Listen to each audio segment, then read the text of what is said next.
Hello everybody, and welcome to Largely Mediocre Gaming. You're here with Lumpa, and this is Kerbal Space Program. We're here today to do a bit of science. This is a bit different because it's a post-commentary.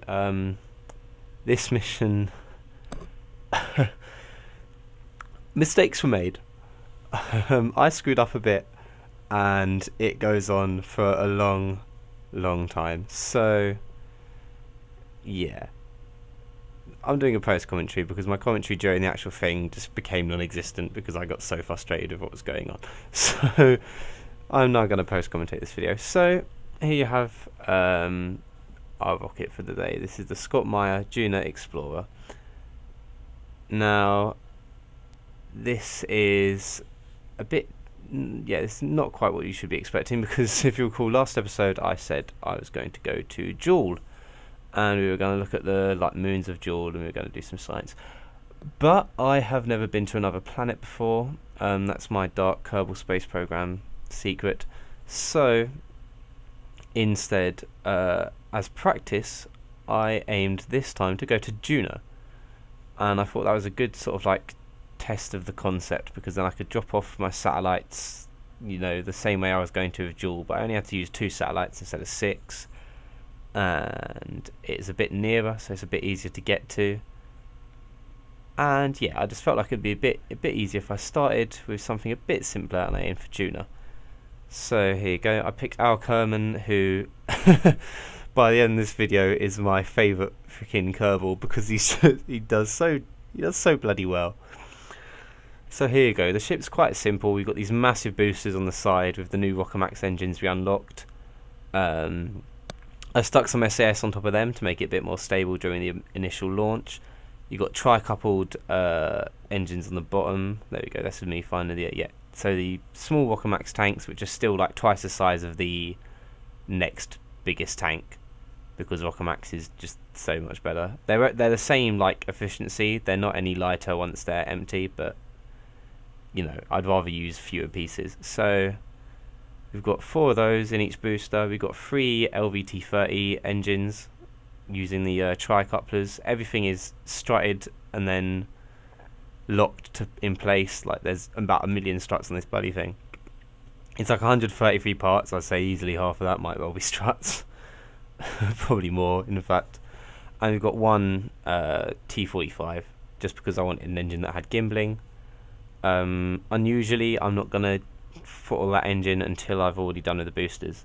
Then up here we've got the sort of lander / interplanetary / final stage. It's got that slightly more efficient, slightly smaller engine. We've got our 2 probes that have science on them. Now I'm wondering if you can already see the problem. I made a severe mistake. Now they've got a satellite, they've got science, but I made 2 big mistakes with those probes. And I made a mistake with the main manned Kerbal bit, because the plan was I'm going to fly there, drop the 2 probes in orbit around Duna itself and around its moon Ike, and then the 2 probes would just stay orbiting and keep transmitting science, and the ship would collect a bit of science, transmit a bit, and then come back, and I'd collect what I could. That is not what happens. You're about to see. So I get Al and I go to launch, and then yeah, that doesn't work out. You might already be able to tell the mistake I made. So there's 2 problems with the probes, and there's 1 problem with the ship. And because of that, this entire mission becomes what we technically refer to in the scientific community as a massive clusterfuck. So there's that to look forward to. But for now, here we go. SAS on. Throttle up, and then I RCS and I engage at the same time, so I don't waste any RCS on the launch pad. I literally have here in my hand, I can wave the paper around a bit, a list of pairs of numbers, because it took me ages off camera when I was practicing to get the gravity turn right for this bloody ship, because it's the boosters are really overpowered but they're really heavy, so the gravity turn was really precise, and I literally just had a load of fucking numbers to refer to as I was ascending, because I needed to get this really like smooth, efficient curve to get it into a decent orbit. Just this, oh god, this entire mission. This is the hardest thing I've ever done in KSP. As I said, I've never been to a different planet before. This is why all the stuff when I did the crazy creations, it was all like Minmus, and most of it was on Kerbal itself. I've done a lot, like I can dock, I've made space stations and moon bases and single stage to orbits, but I just never bothered going to another planet because I'd had so much fun in Kerbal. So this is a big new experience for me. Here we go. This is the beginning of the gravity turn. So yeah, I go down to 75 degrees at 5,000, and I've literally just got pairs of numbers where it's like at 10,000 meters I want to be at this angle, and then I want to be at this angle at this height all the way through the bloody gravity turn. Oh god, this was just such a freaking nightmare. At least the ship is stable. I've been testing this as well for hours. I've got like 4 hours of footage, and then before that I was practicing for like another 3 hours. This was a huge undertaking. I'm sure that now, it's one of those, the thing about Kerbal Space Program is once you've done something once, you can do it a dozen times, and once you've done it a dozen times, you can do it consistently forever. It's like with docking, I struggled for like days and days, couldn't get it down, and then the moment I figured out, what I was doing wrong, the moment you get the feel for it, then suddenly it clicks and you can just do it again and again. That's what I love about Kerbal Space Program. There's a real sense of like progress, not just in what you do, but in what you learn and what you figure out. Like just reading up on the maths for the interplanetary stuff was really interesting. So here I'm gonna cut forward. Yeah, so just been circularizing my orbit. I needed to be quite precise about this, so it takes ages of me just like, I'll just speed up this bit where it's just me figuring out my orbit, getting that all nice. And then mistake number one occurs. So I'm up in orbit and I finally realise, oh yeah, I didn't get the launch window before I left. So yeah, when you're switching planets in Kerbal Space Program, or in fact in real life as well, this sort of applies, there's particular times you want to leave. You want the planet to be at a certain angle from you, depending on how far like the different places are away from whatever you're orbiting.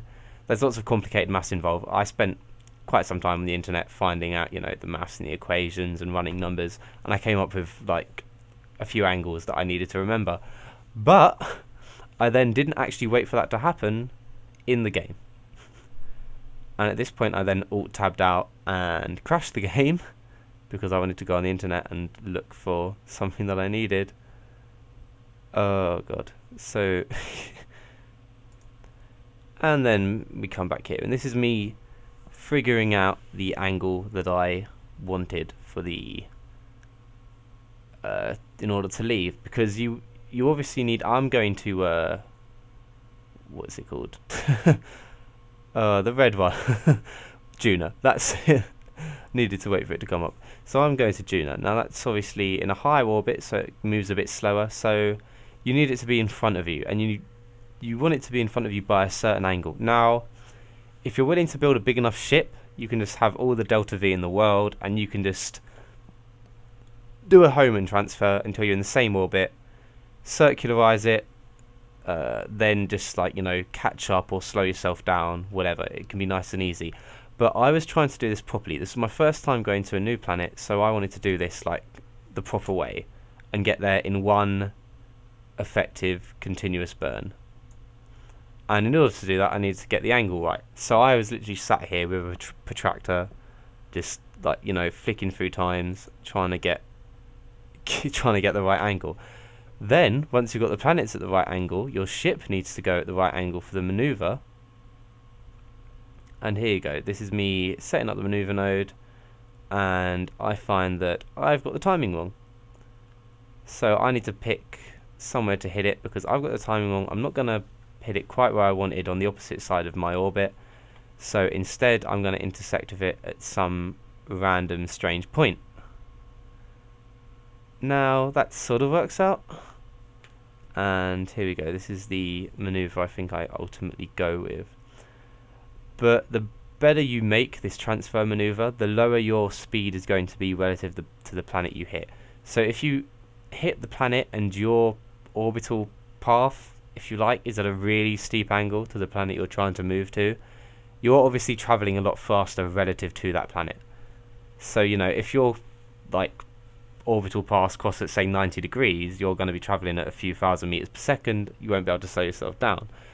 On the other hand, if you do it perfectly and you manage to get your orbits parallel and you sync right up with the planet, you'll have a velocity of 0. And, you know, orbiting will be literally no effort at all. It will take like maybe 1 or 2 like meters per second somewhere in your orbit just to establish a nice round path. So it's important to get this as accurate as possible. It will save you a lot of delta V. As it is, it's still acceptable, and it turns out my ship is vastly over-engineered for what I'm trying to do here. But I wanted to do this well. I wanted to do this properly. So here we go. Line up for the maneuver, and then if I come forward a bit, and here we go. This is the burn. So I'm just burning for a while. The burns take a long time. And the thing is, this is a relatively light ship with a relatively powerful engine. I know most people use more efficient engines when they go through an interplanetary burn that tend to be a lot weaker. And, you know, so the trade-off is it takes absolutely ages to do a interplanetary burn. Like, you might even have to do several passes around the planet. Which I didn't really want to bother with, and you know, I'm not at the stage yet where that was much of an issue. I can afford to just over-engineer a bit, as I normally do. So keep burning away, burning away. Let's cut forward a bit. And here we go. The orbit just expanding out. And we're just going to touch Duna, and there we go. I get my encounter. Oh, and I was really excited. I'd done a few practice like encounters before I recorded this, but I hadn't actually gone to another planet like, at this stage. So I'd practiced getting the encounter, but I hadn't actually been. If that makes sense. I think it does. It's at this point that I realise I don't have the encounter that I was promised. So this is mistake could have been number 2 now. You know what? I've got a pencil and a piece of paper. I'm going to start keeping a tally. So that's mistake number 2 already. We screwed up on our launch, and we've now screwed up on our first planetary transfer. So I decide that I'm going to set up a maneuver and try and fix this. But first I just want to get out of Kerbin's sphere of influence and make this a bit simpler for myself. So here we are. This is the furthest I have ever been from Kerbal. Kerbin. I always get that wrong. Furthest I've ever been from Kerbin. So I set up my Duna as my target and start just, you know, tinkering around with a maneuver node, trying to figure out, you know, where I can get the approach. And here we go. I get my encounter. This is what I've been waiting for. And so I've realised that I can just burn a little bit prograde, and that will get me an encounter. So I don't really need the maneuver, but that was just a test. I also, you will notice, relentlessly abuse the time warp glitch during this mission, because it was mostly just to save time. It's very awkward, like manoeuvring a ship around with RCS and SAS and all that kind of crap. It's just a lot easier to hold a direction and then just time warp at the end. And I don't really save many resources doing it, because it's not like I, you know, take my time about it. It's just slam on the RCS and then stop myself with time warp. So I don't think it's cheating in any significant sense. The only thing it saves is monoprop, because these will generate electricity and whatever. So stop judging me. Yeah, so we've got our encounter, and I start bursting away, and this is the furthest I've ever been from Kerbal. I think you can see it as like a speck in the background, middle of the screen there. But I'm getting very, very far away from home, and oh my gosh, I can't believe it. I really bloody hate that song. Oh dear. So let's skip forward a bit. At this point I start spamming science, so I realised I hadn't been in solar orbit before. Like, between planets counts as orbiting the sun, obviously, because you're not going around anything else, you're just going around the sun, which means you can get plenty of science. For some reason it's worth more science orbiting the sun than it is from other planets, which seems kind of stupid to me, because it's a lot easier to get to the sun than it is to get to any other planet.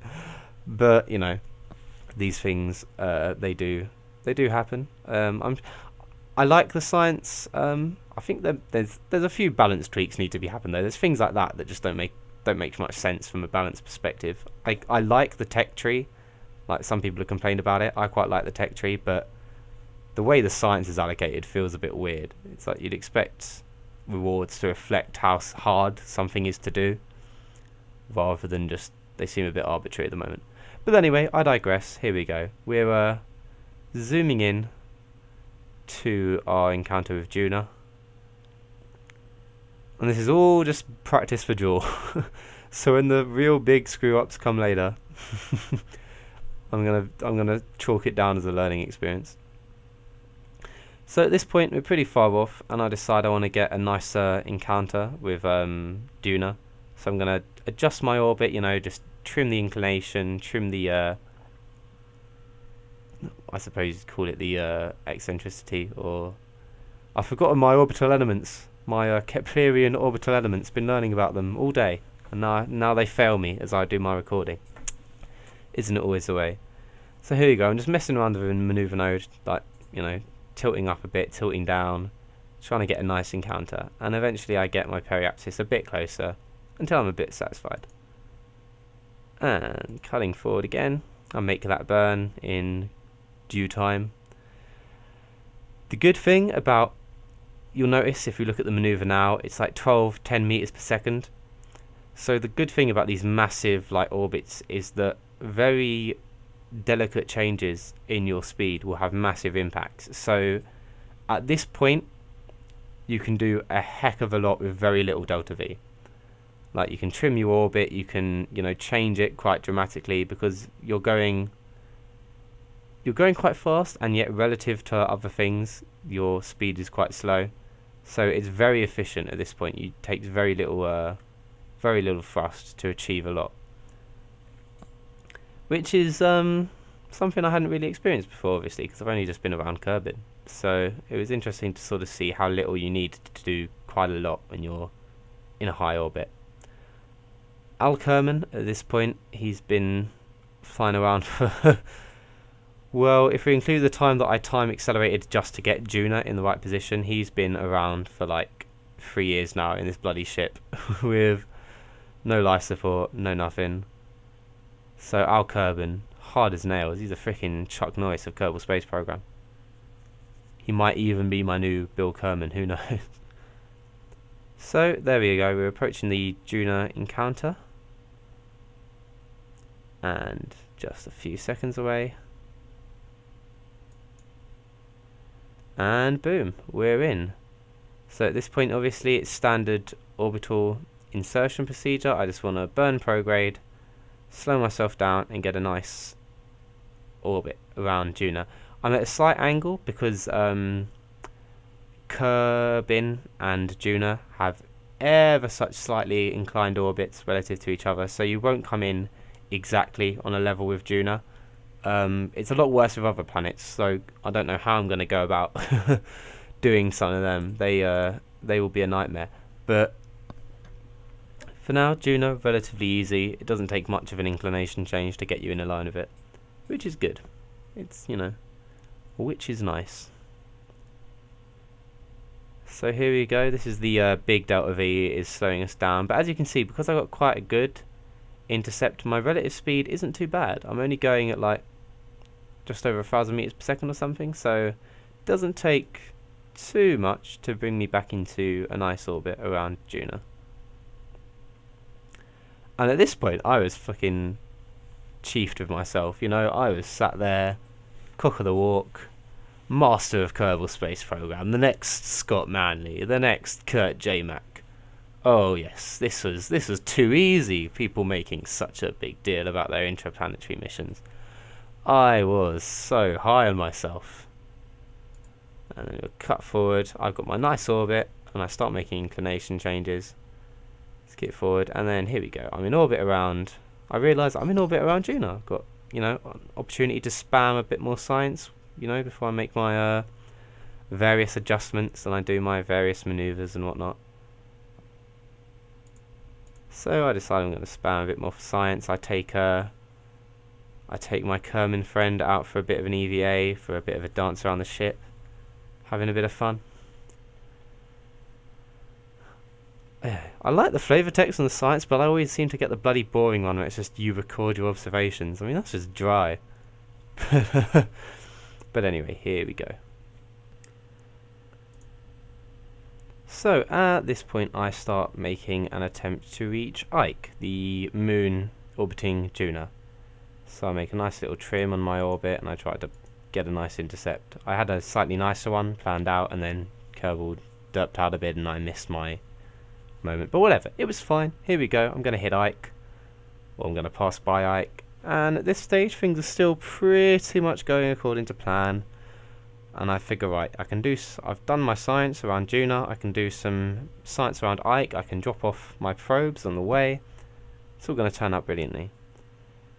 Very soon things take their turn for the worse. So let's skip forward a bit until I'm nearly at Ike, and here we go. I start doing a bit more science, and then it is at this point that I decide I'm going to drop off one of my probes.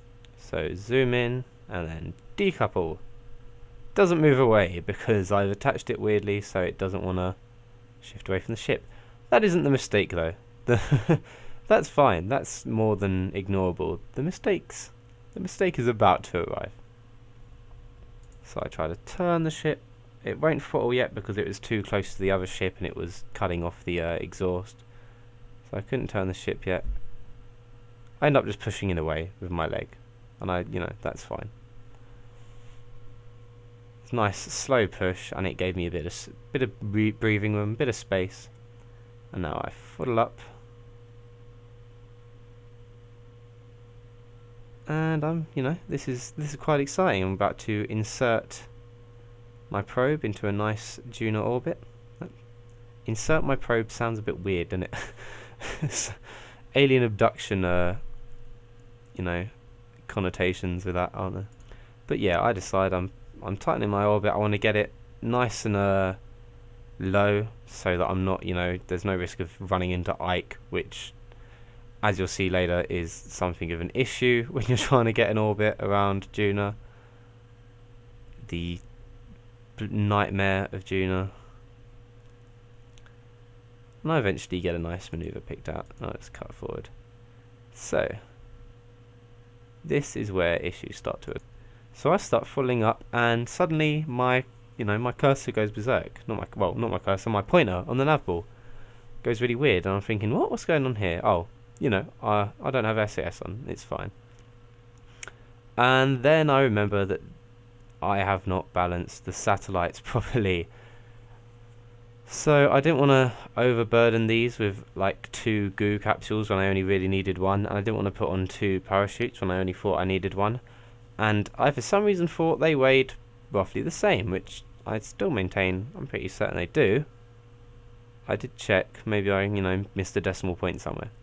But basically my ship is wildly imbalanced, so it wants to tilt itself every time I try and accelerate. So I have to use very low throttle for the rest of the mission. This is mistake number 3. Let's stick that on the tally chart there. Oh dear. So mistake number 3, I screwed up on my probes, and their design was just really, really shit. But eventually, even at low throttle, this is a nice efficient engine, and I eventually get a decent orbit. We ignore Ike. We do not like Ike, and we managed to get a nice orbit around Duna. I'm still feeling okay at this point. I think, yeah, okay. That's probe 1 off, and, might be a bit trickier to land because I can't use my full throttle, but we'll make it work, So, here we go, and I want to drop off my second probe. I undock it once again. This time I can stage it, switch over, activate my engine, and this time I get a slightly nicer turn. I don't bother knocking the ship away, I can just tilt over, nice and gentle like, and burn away. And I know not to overthrottle it, so not too bad, right? Oh, so very wrong. Because if I cut forward slightly, this is the point where I try and do some science with my probes, and I think, okay, I'll start taking measurements, I'll start transmitting them. So I go back to my main ship, I decide I'm going to transmit some crew reports. And then I realise I haven't put any antennae or comms device or anything on the main ship. So that's mistake number 4. And number 5 is that I also didn't give it any way of generating power. So I'm gradually running out of electricity as long as I use SAS. Mistake number 5 of the day. So at this point I'm thinking, okay, right, this is still salvageable. We'll get some EVA reports. We'll get, you know, because you can stack EVA reports. We'll get plenty of science from different places. We'll get a nice crew report. We can bring the ship back. We'll land it. We'll get plenty of science. That's fine. More importantly, though, I've still got the probes. They'll do all the science for me. They'll be the big earners of this mission. So that's going to be fine. And then I cut over to the probe. And oh dearie me, what do I realise? So here I am, clicking on the mystery goo. I'm clicking on the materials bay. And when I try and transmit it, you know, it doesn't happen because I don't have enough electric charge. Because I thought as long as had some solar panels on there to keep it recharged, I didn't need any batteries or anything. I'd just be able to keep resupplying it and eventually it would go. This was wrong. Because I only had 10 charge in total, that was like my entire storage. That isn't enough to even transmit like a single piece of the data. So I can't recharge, I can't send anything. These probes are effectively useless to me. So I'm going to cut forward a bit because it's at this point I think, right, change of plan. I can't land them because I can't use the full throttle, and we can't transmit the data because we don't have enough charge to transmit. So now we are just going to bring everything back to Kerbal. We are just going to salvage as much as we can. Everything comes back. It'll escape Duna. These 2 satellites, you know, it'll be fine. These have very little fuel, but I figure we've got a nice efficient engine. We might have enough Delta V to do this. I'm confident at this point. But, oh, that doesn't even work out either. So the first of many, many issues is that for some reason it is impossible to escape Duna. I try about 5 separate times. I set up my burns, I reach escape velocity, and I think, fine, I'm done, I'm free, we're in the clear. You know, I've taken my ship on a nice tour. I went to different biomes of Duna, and now I'm going to get it out of there. But then, try as I might, it just will not let me go. I use a gravity slingshot for Mike, I use all sorts of things. It takes forever. But finally, I get my main ship clear of Duna. I do the same with the satellites, and after much cutting back and forth and Kerbal just changing its mind about how the orbit is going to go, I'm clear of Duna. And at this point, you know, I'm starting to feel a bit better. I think maybe, just maybe, I can salvage this mission. I can get my science back. We've already transmitted a bit. I've already earned a couple 100 science from just spamming things above the sun and above different places. You know, this is doable. This is salvageable. And then I am planning my return to Kerbal. So we finally escape Duna, and we start planning some return trajectories. Now this isn't too hard because we're not orbiting Duna itself, we're just orbiting the sun. So it's basically just a Hohmann transfer. It's just an orbit transfer. Not too difficult. I managed to get, you know, after a bit of fiddling, you know, I'll time skip a bit through this. I get a nice intercept with my first probe. And, you know, wait through. I eventually go there, straight to the maneuver node, make my burn, and we are on an intercept with Kerbal. You know, brilliant. Not bad, not bad. And because that means that my probe and my ship and all the other stuff are in roughly the same position, you know, they're out by a couple, you know, million kilometers or something. You know, it's actually quite big, but they're out by quite a distance. But they're all in the same sort of rough orbital position. I figure, you know, from here I might as well try and get all of them. into a nice interception course with Kerbin, which is what I do. I'll accelerate through here a bit, and you can see me, I'm adjusting, I'm trimming, and eventually blah blah blah blah blah. Finally, all three of them, after much kerfuffle and much kludge and foobar and various other, you know, timey-wimey issues and all that crap, everything is gonna hit Kerbin. Now, there is a problem though. The main ship with our friend in it, that has plenty of fuel. I mean, that's, you know, that can quite happily make it back to Kerbin just with any old intercept. But the probes, they need quite a tight periapsis. In fact, I realise they need to hit the atmosphere right from orbit, because they do not have enough delta V or enough power to slow themselves down and get themselves in a collision with Kerbin. So we go along, and I eventually make it with my first probe, and you know, it's got the first intercept with Kerbin, and after much waiting I'm trimming my orbit, and I want to get the closest periapsis possible. I'm trying to hit like 10,000, 20,000 meters, so I'm deep in the thick atmosphere, and I know that will slow me down enough, that will trap me in Kerbin. And with a lot of effort and a lot of trimming, figuring out, looking at the orbit, my first probe, I managed to get from quite some distance a nice low periapsis on Kerbin. I get it down to something like 14 grand, and I was thrilled. I was like, oh, in spite of everything, in spite of all the trouble, with literally like 2 units of fuel left, 2 units of fuel, I've made it back to Kerbin. And then, feeling quite pleased with myself, I time accelerate, and the space kraken bites again, because once I actually get into Kerbin's sphere of influence, having been quite pleased with myself, I realise it's shifted the periapsis. It wasn't where it said it was gonna be, and I do not have the delta V to bring myself back to Kerbin orbit. You see me here, I make my final burn. I'm attempting to just tilt my orbit to do anything I can, just skim the atmosphere, get in, and I might be able to salvage this. And then as I make my burn, got to do it low thrust, remember, so I'm literally watching this tiny amounts of fuel bleed away, and for a moment I think it might happen, the periapsis is getting lower, could even hit, and then no, it dies. So ridiculously close to Kerbin, and this probe doesn't make it. But you know, that's an insurance policy. I've got another probe with just as much science on it. If I can get that back, that's a huge boon. So I cut over to my other probe, and I realised that in fact my main ship, the Duna Explorer, that's going to make it back to Kerbin first. So I want to sort him out, and I screw up the time skip. So because I was looking at my other probe and I thought that was going to hit first, I screw up my time skip, and I realised that now I have to save the Duna Explorer. So that's mistake numbers 6 and 7 if I include the other probe.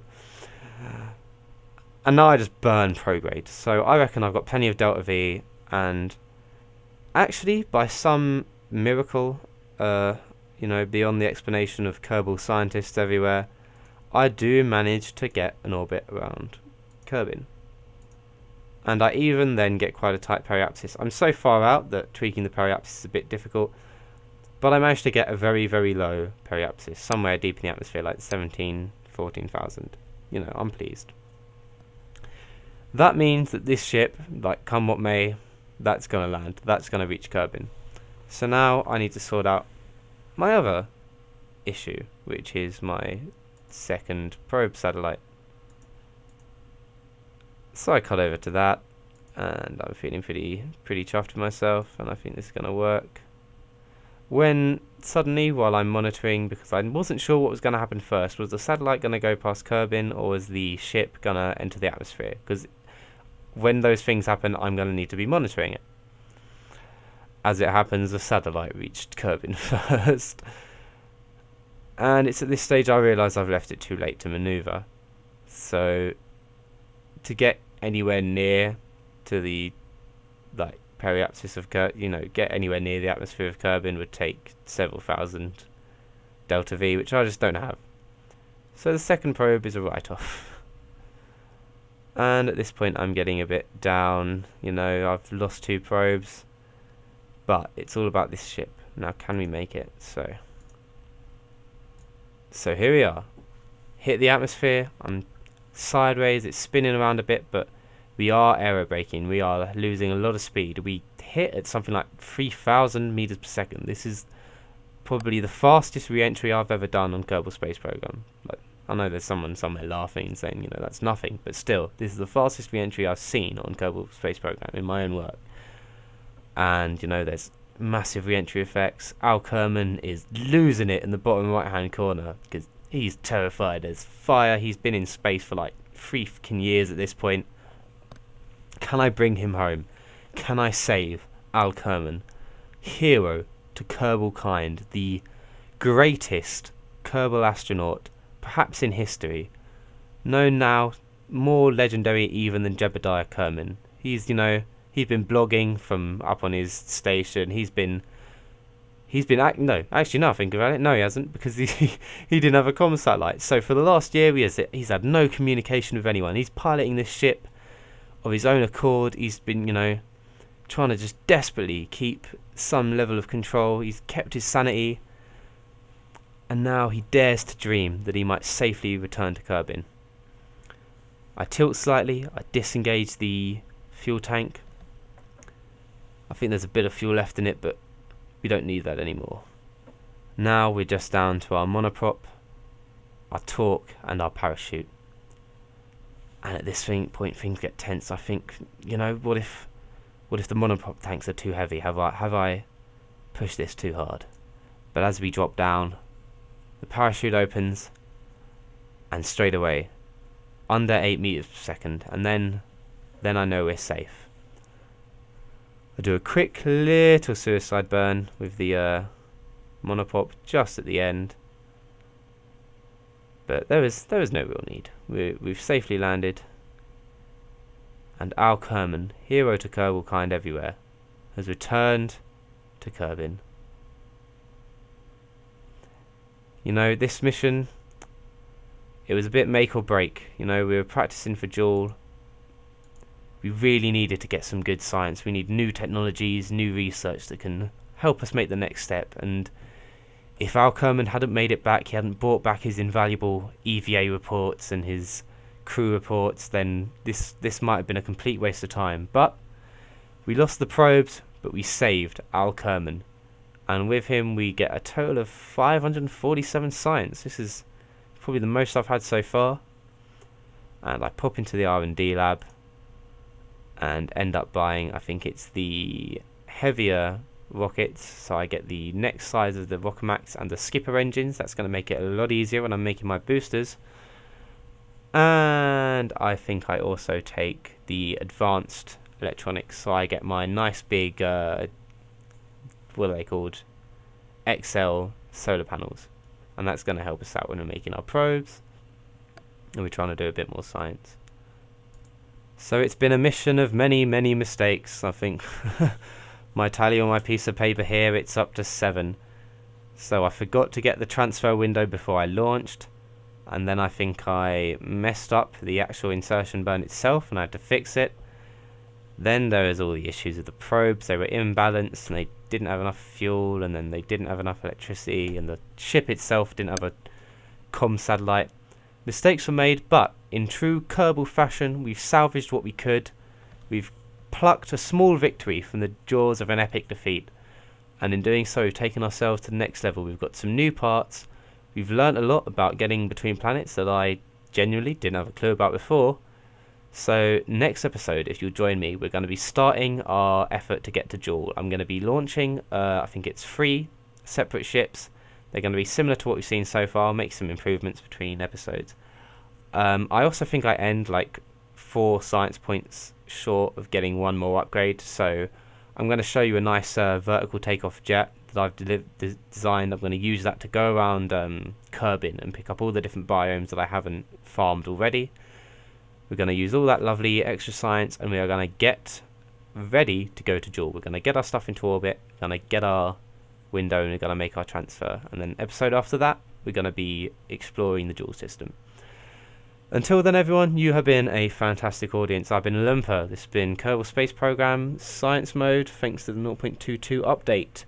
And I hope to see everybody next time on Largely Mediocre Gaming. Please, as always, leave a comment, tell me what you thought, tell me what you're enjoying about Kerbal Space Program, or indeed any game at all. And I promise I'll respond at some point when I check my inbox, because YouTube comments, frankly, are a bit shit.